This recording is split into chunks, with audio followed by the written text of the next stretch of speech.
இந்தியாவில் பெண்களெல்லாம் வீட்டிலே இருந்து வேலை பார்க்குற மாதிரி ஒரு ஐடியாவை பண்ணியிருக்கோம் அப்படின்னு சொன்ன உடனே ஐயோ நமக்கு இது வந்தால் நல்லா இருக்குவேன்னு நீங்களும் நினைக்கலா அப்படின்னு கேட்டோம். ஒர்க் ஃப்ரம் ஹோம்ன்றது ஒரு சிஸ்டம் வந்து கண்டிப்பாக இந்த ஜென்ரேஷனுக்கு தேவை. என்னை பொறுத்த வரைக்கும் ஆஃபீஸ் போய் ஒர்க் பண்ணுறது பெட்டர்னு எனக்கு தோணும். நிறைய பீப்புளை மீட் பண்ணி ஸோ அங்கே ஒர்க் பண்ணுறது தான் வந்து பார்த்திங்கன்னா ஒரு டோட்டலாக வந்து it will be very helpful and ஒரு தனி பெனிஃபிட் இருக்கும். ஆஃபீஸில் போய் ஒர்க் பண்ணால் நம்ம ஒரு ப்ராட் நேச்சரில் நம்ம ஒர்க் பண்ணுற மாதிரி இருக்கும். நிறைய விஷயத்தை கற்றுக்கலாம் வெளியே போகும்போது. கண்டிப்பாக ஒர்க் ஃப்ரம் ஹோம் தான்.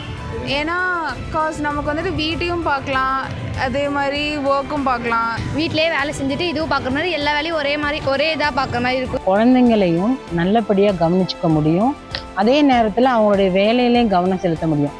நல்லா பெண்களால் எஃபிஷியண்ட்டாக வேலை செய்ய முடியும் ஆண்கள் அளவுக்கு அப்படின்றதுக்கு ஒரு சின்ன ஆப்பர்ச்சுனிட்டி மாதிரி வீட்டில் இருந்தே இருக்கிற பெண்களுக்கு.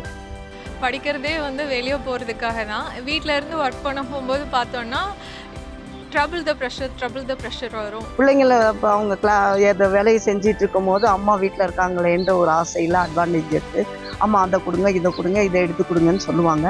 அப்போ அந்த வேலையிலையும் கான்சன்ட்ரேஷன் பண்ண முடியாது அவங்களுக்கு. கடுமையாக 10 நாள் பார்க்கலாம், இல்லை ஒரு மாதம் பார்க்கலாம். அது இது தொடர்ந்து இருந்ததுன்னா நம்ம வீட்டோட பராமரிப்பு குழந்தைகள் எல்லாம் பாதிக்கப்படுற மாதிரி இருக்கும். வீட்டுக்குள்ளே 4 செவத்துக்குள்ளே அடைஞ்சு வேலை பார்க்குறது வந்து மென்டாலிட்டி அட்டாச்மெண்ட்டு மெண்டல் ஆயிடுவோம். நம்ம பாதகங்கள் எப்படின்னா நம்ம வெளி உலகத்தையே பார்க்காம வீட்டில் இருந்தே அந்த சர்க்கிள்குள்ளே இருந்த மாதிரி இருக்கும், ஒரு ஃப்ரீனஸ் இருக்காமல் இருக்கலாம். ஏன்னா என்ன சொல்லிடுவாங்கன்னா வீட்டில் நானே சில டைம் ஒர்க் பண்ணேன், என்னடி சும்மா லேப்டாப்லேயே உட்காந்துருக்கேன் வந்து ஹெல்ப் பண்ணு அப்படின்னு சொல்லிட்டு சொல்லுவாங்க. நமக்கும் வீட்லேயே இருந்து வேலை பார்க்குறது வந்து சாத்தியமே கிடையாது.